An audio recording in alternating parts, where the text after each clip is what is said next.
Ask you about just on Dane Swan. He unfortunately got himself into a situation a couple of weeks ago where he got punched at a nightclub, and you suffered a similar fate last year. In fact, you were probably pretty lucky that you didn't get more seriously injured. How tough is it being a footballer these days, and when they go out and just try and be semi-normal at times?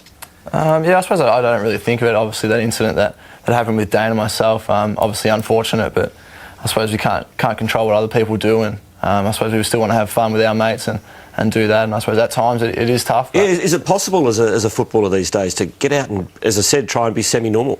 Yeah, it is. You've just got to do it in the right circumstances and around the right people, and probably around the right places as well. Do you have any rules around that, Scott? I mean, this time of year, is there any sort of curfew at the club? Do you get out at all? Do you get out every weekend, or do you get out just when the time's right for you? I suppose it's more a timing issue. This late in the year, finals obviously is going to be a part of our plan, and yeah, I suppose you just want to. I suppose this stage of the year, you want to have your body in peak condition. Scott, no good talking to you about Etihad, because you never play there. Yeah. 8 in a row to finish off at the MCG. You must love playing there. Yeah, it is. It's good every week. We get a big crowd. The supporters are fantastic, and they're very excited at the moment with how we're going, and it's great every week. They show that, and they're the loudest fans in the AFL by a mile. So you got Carlton this week, MCG Saturday. You run out. I guess if you don't play in front of a crowd of 65 plus, you must wonder, well, what's going on? Yeah, it is. I suppose it becomes normal for us playing in front of those big crowds, and it's a credit to our supporters who turn up every week, and I suppose the boys put in pretty good performances most week. A couple of things before we go to the break. Let's have a look at the Brownlow odds, and Dane Swan is equal favourite now with Luke Hodge. What sort of speech do you think he'd make on Brownlow night? Is he one of those blokes that would be happy to talk about himself? Yeah, he's a pretty good talker. He'd throw in a few gags. He's pretty funny, so I think he'd go all right. Almost rocked up in a Spider-Man outfit a couple of years ago, didn't he? I think he came third that year, and he didn't get invited. What about the artwork? We just suspect perhaps that there might be another sleeve in the making. Just have a look at the left arm there. Is he started on the other arm? Yeah, well, clearly he started on the other arm. I think he's getting a bit more work done this week, and I'm not sure what he's going to get. He doesn't really say anything at the club. He just turns up and there's something more on his arm, and obviously then you quiz him about something that you're perhaps keen on one day? No, not myself. Not a big fan of it. Good. You're the exception to the norm, though. I mean, it seems to be just the modern, the fashion for a lot of the footballers these days. Yeah, a lot of players do have them. It's probably not one thing that I'm going to get unless we win a flag. I'll definitely get one. You would get one? Yeah, if we won a flag, would Dane Swap be able to fit one in, another one? Yeah, I'm sure he's got room somewhere. We're going to go to another break on 1 week at a time. Carl Morton had a nice little tete-a-tete with the Post yesterday. Probably lucky he didn't hit himself a bit more, Rob. He had an interesting game. He played on Adam Goods. Good, wasn't it? Yeah, great experience for him to play on the Sydney champ. Just watch me now. One of Collingwood's favourites is Ben Johnson, played his 200th game on the weekend. And who's that lady? Scott? It's Anne Martin, is it? Is that her name? What is her role at Collingwood? She's what all the boys like to call the master chef. She looks after everyone, the mother type figure for all the boys, and I suppose Jono's got a pretty good relationship with her. They're the lifeblood of the clubs, aren't they, people like that? Yeah, and Ben Johnson, terrific to see him get the 200 games up, and to me he's one of those players who just does whatever's asked of him. He's a great player, and I suppose the week before too he did a job on one of the best small forwards in Milne, so very important player for us. Kevin Sheed, in his article that you didn't read, Pendle, said that Buck should still be playing. He looks pretty fit. Is he still training and running around? And how's he going in his new role?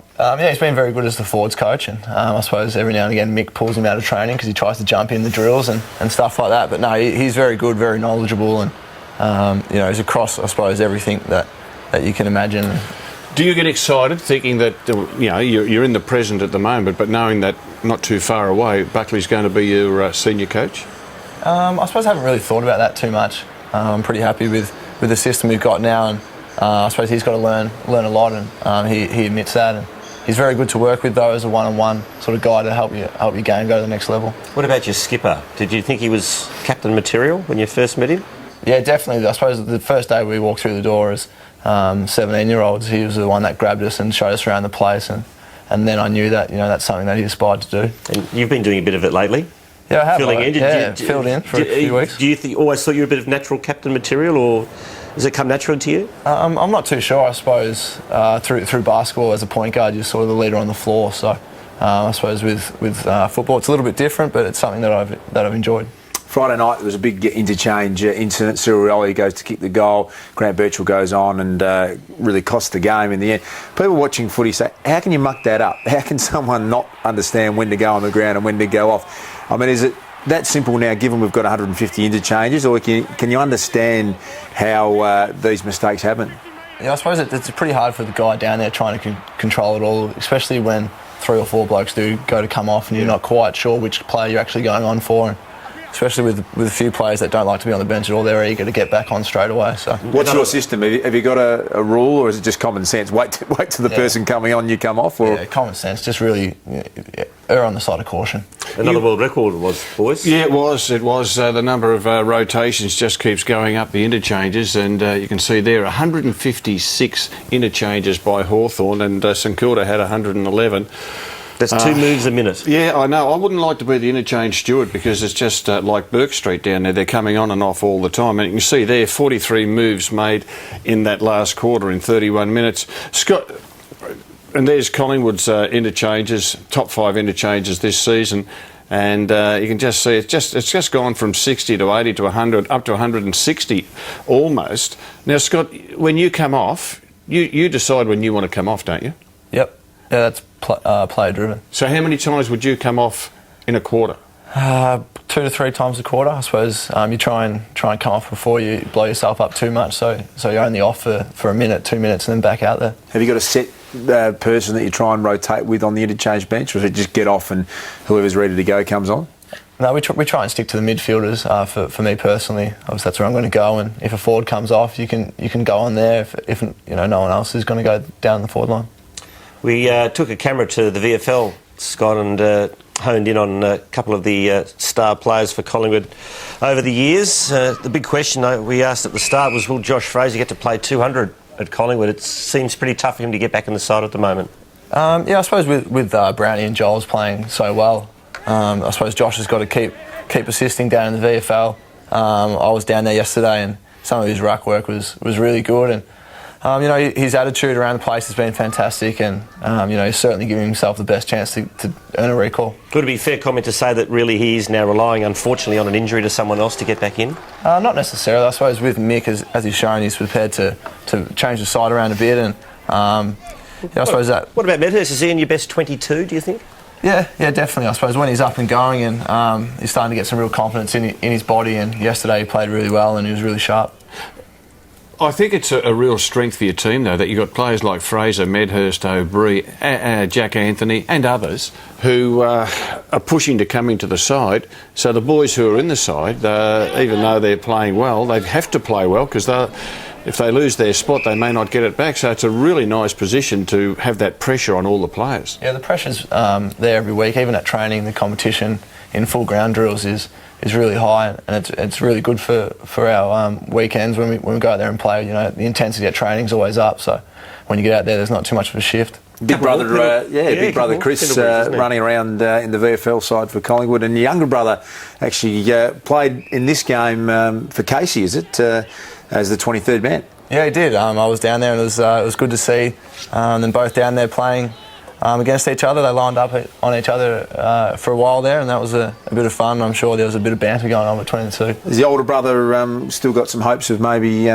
getting picked up as a mature age rookie, and the younger brher, is that his ambition in life? Yeah, Ryan, the younger brother, wants to get drafted this year, and he's been playing some good football down in Gippsland, and I suppose Chris as well this year has really worked hard in the VFL, and he's hoping to get opportunity. Dale Thomas, you were recruited the same year as Dale, is that right? Yep. Does that give you a bit of a bond as you travel through the system? Yeah, we played in the premiership together, underage, and I suppose we've got that bond come from Gippsland. We lived together for a month or two when we first moved down, and he's having a good year as well. Do you think he's playing his best footy? Yeah, I think by Dale's standards that he'd say that this has been his best year, and he's been really consistent. He's built up his motor to a stage now where he can play 4 quarters through the midfield. Life's going pretty well for you, Scott, isn't it? You're on the side that's on top of the ladder. You know where this is going, Luke. He's a good-looking bloke, Scotty. He's got it all happening, playing for Collingwood, and the girlfriend, mate, is just a cracking sort. Robert Walls wanted this put in. I didn't have anything to do with this, but she's beautiful, Alex, mate. You've done yourself there. Yeah, I've done well for myself. I think I'll be on the VB ad with the blokes playing above their average. So, yeah. How does she go with that sort of press coverage in the paper, voted as the number one wag, I think, going around? How does she handle that? Yeah, she's pretty good. Obviously, she's got her studies that she's heavily involved in. And, I suppose she has a bit of a chuckle when things like that come out, and she's pretty focused though on her studies.